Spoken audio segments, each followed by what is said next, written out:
Vrinda. Hare Krishna, Hare Krishna, Krishna Krishna, Hare Hare, Hare Rama, Rama Rama, Hare Hare. So we continue reading from Srimad Bhagavatam, Canto 4, Chapter 16, Text 3. Athapi udara shavasa prithor hare. Athapi udara shavasa prithor hare. Kalavatarasya kathamrita tadritaha.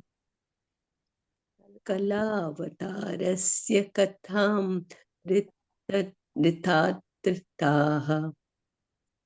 Yathopadesham munibhi prachodita. Yatopadesham munibhihi prachoditaha. Slagyani karmani vayam vitanmahe.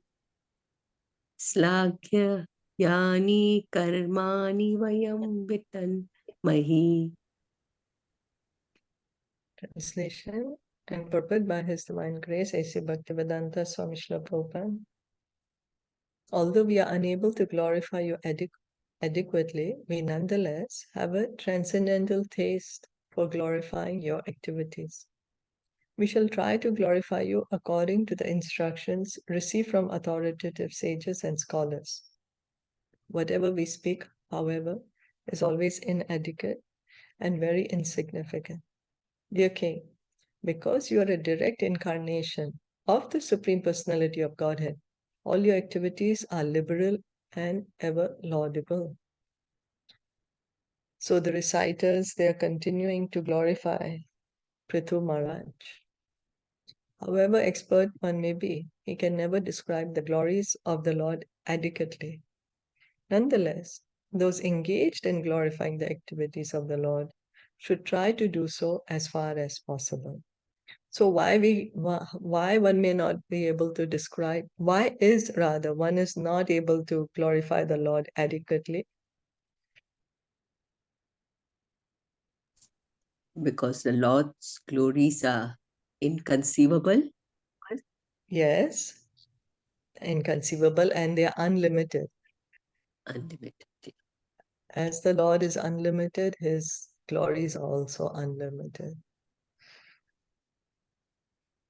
So nonetheless, such an attempt will please the Supreme Personality of Godhead. Lord Chaitanya has advised all his followers to go everywhere and preach the message of Lord Krishna. So this is the instruction given to us by Lord Chaitanya himself. What does he say? He's saying, Yare dekha tare kaha Krishna upadesh. Wherever you go, whoever you meet, you give them Krishna. Give them the holy name. Since this message is essentially Bhagavad Gita, the preacher's duty is to study Bhagavad Gita as it is understood by disciplic succession and explained by great sages and learned devotees. So Prabhupada is also pointing out here, how should we understand the Bhagavad Gita as it is?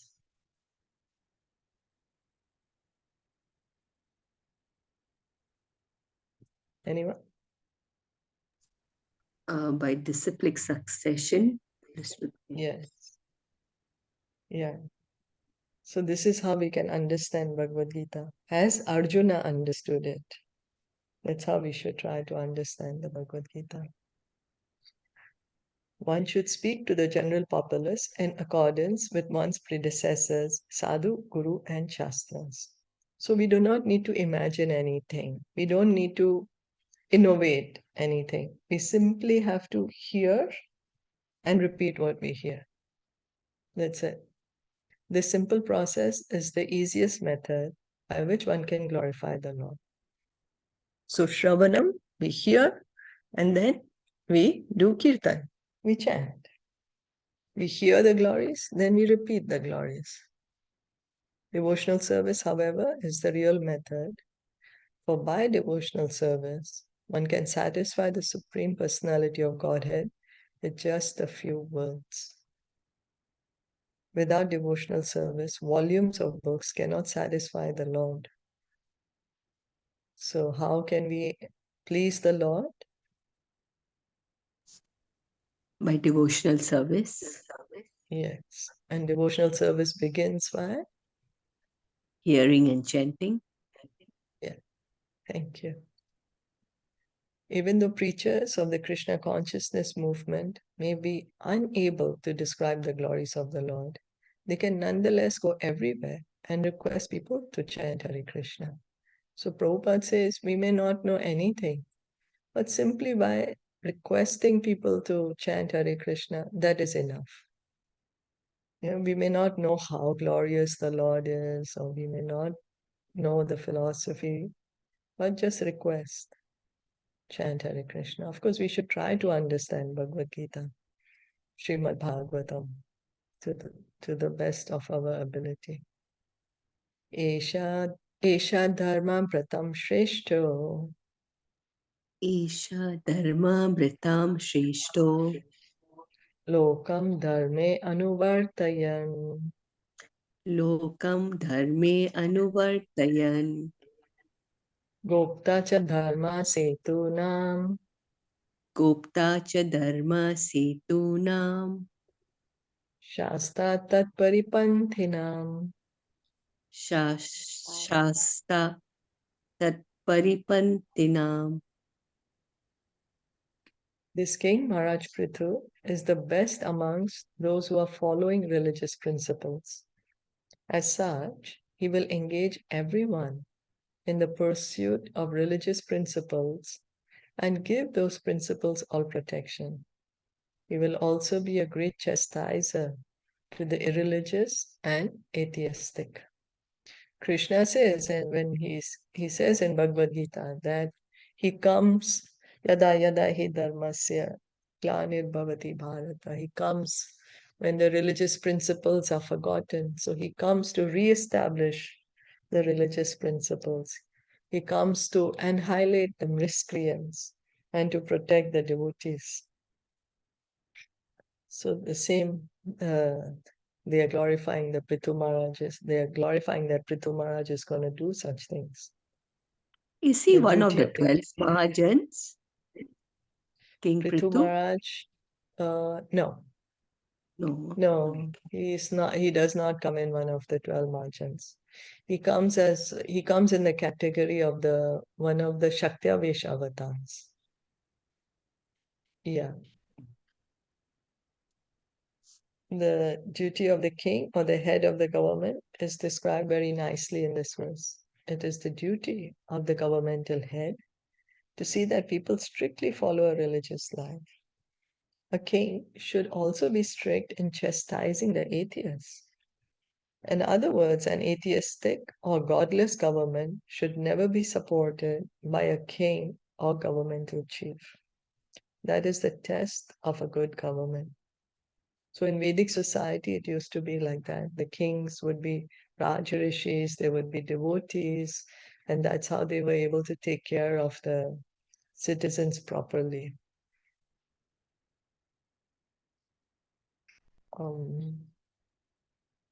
That is, in the name of secular government, the king or governmental head remains neutral and allows people to engage in all sorts of irreligious activities. In such a state, people cannot be happy, despite all economic development. So that is the main issue now in this modern civilization, is that we have moved away from God. Our society is not based on God consciousness. However, in this age of Kali, there are no pious kings. Instead, rogues and thieves are elected to head the government. But how can the people be happy without religion and God consciousness? We are thinking that by economic development, we can get happiness. But actually, happiness can be had only in connection to Krishna, because Krishna is the source, the reservoir of all pleasure.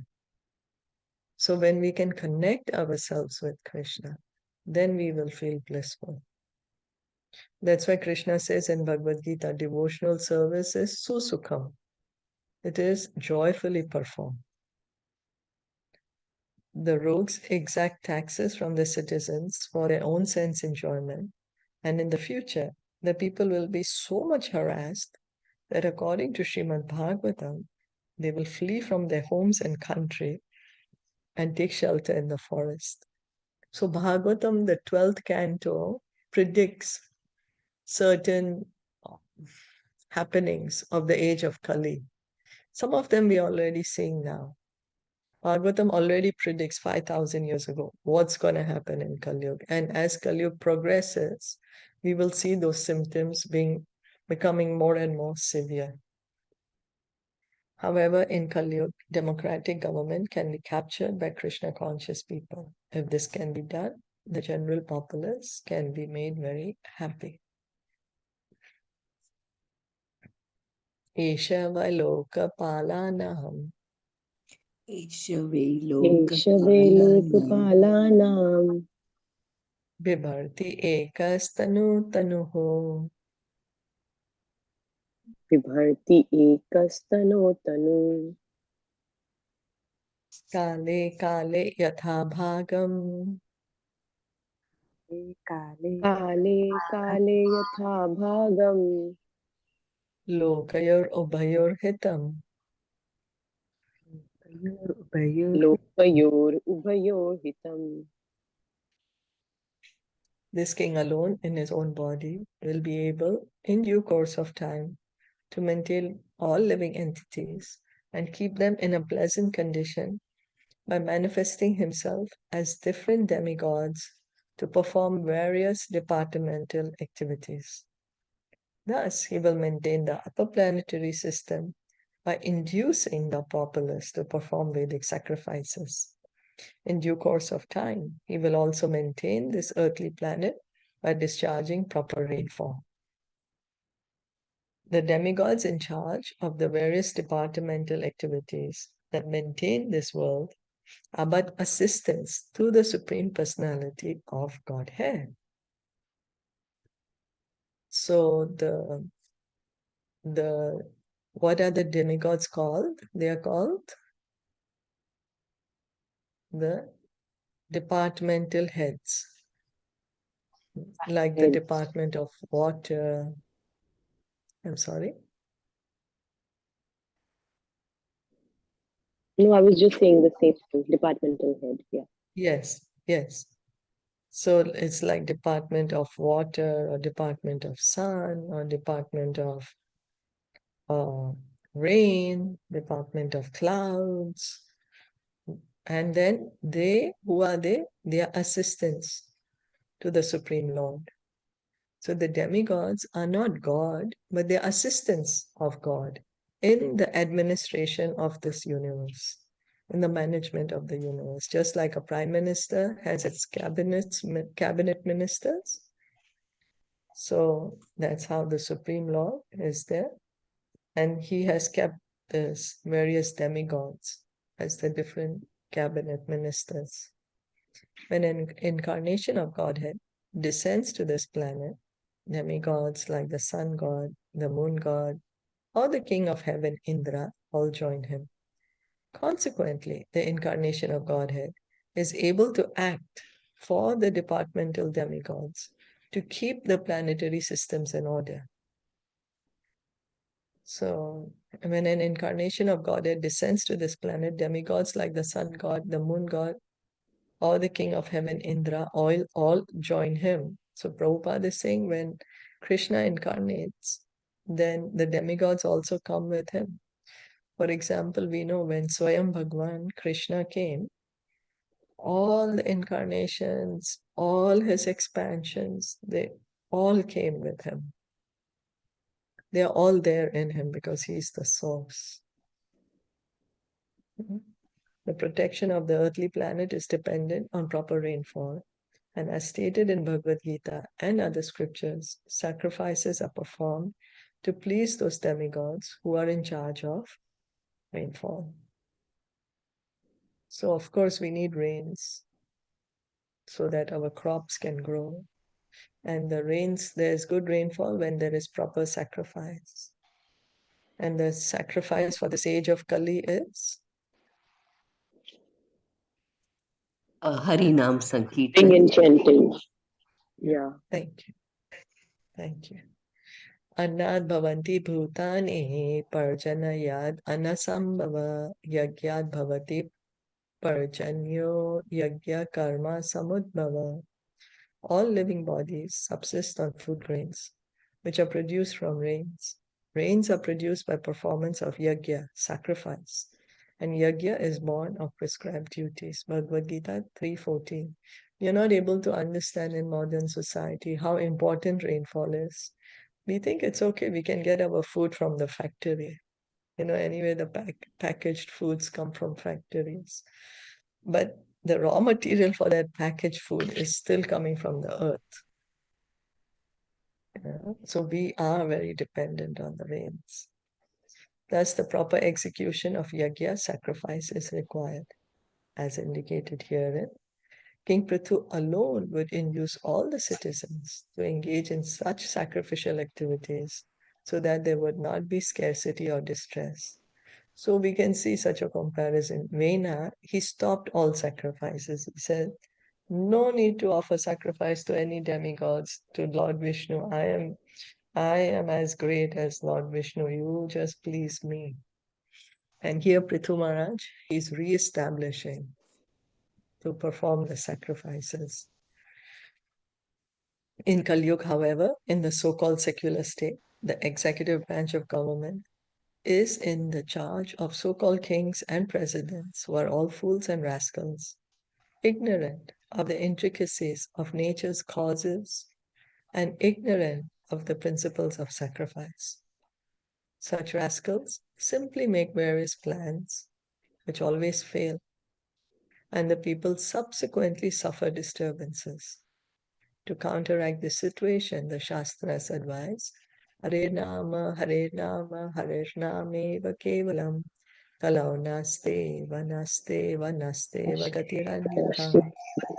Thus, in order to counteract this unfortunate situation in government, the general populace is advised to chant the Mahamantra, Hare Krishna, Krishna Krishna, Hare Hare, Hare Ram, Ram Ram, Hare Hare. So was King Pṛthu's time the Treta Yuga? Because that's what they used to do, right? A lot of sacrifices. A lot of sacrifices they used to do in Treta Yuga. Could be, I'm not very sure if it is Treta Yuga or, yeah, could be, The emphasis was more on sacrifice. Sacrifice, that's right.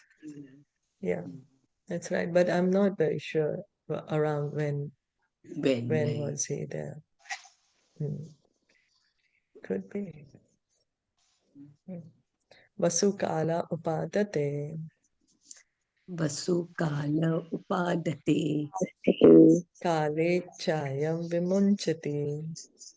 Kale chayam vimunchati.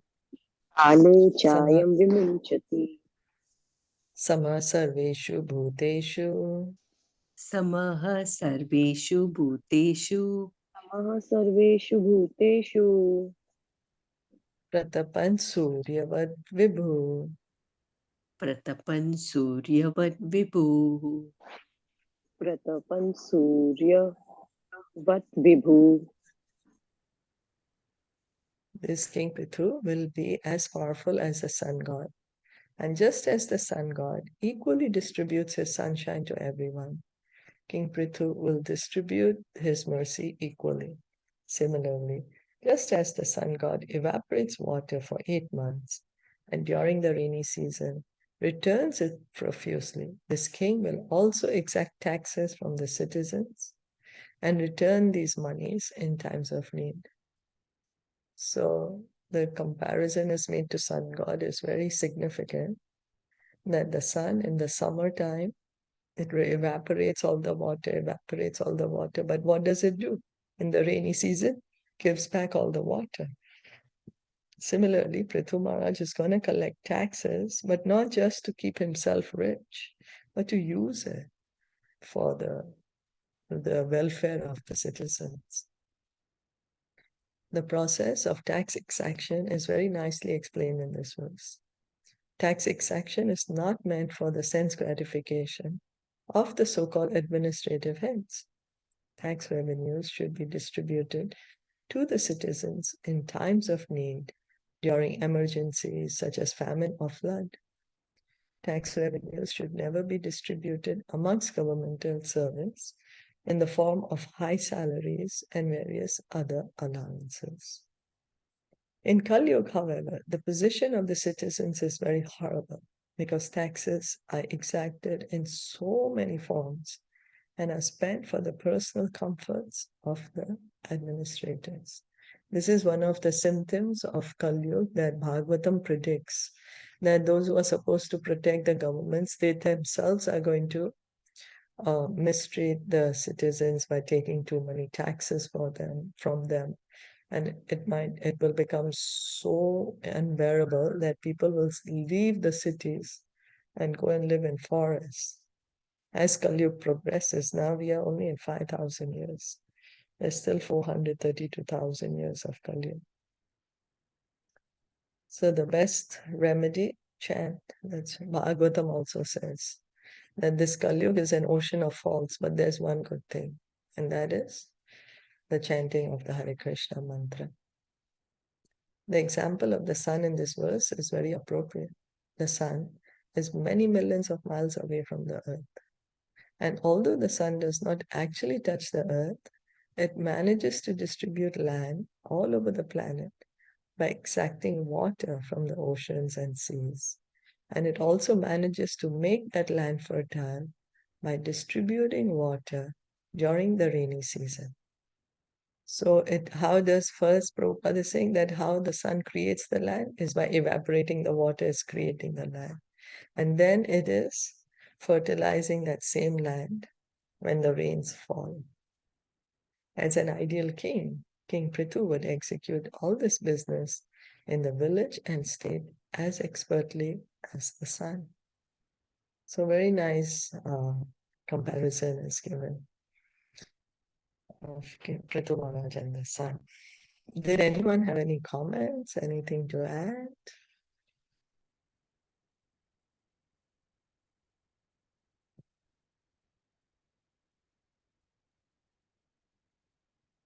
No? Let's stop here for today. It's almost 7:30. Let's stop here for today. Is that okay? Okay. Yeah. Srimad Bhagavatam ki jai, Srila Prabhupada ki jai, Gaur Bhakta Vrinda ki jai. Hare Krishna.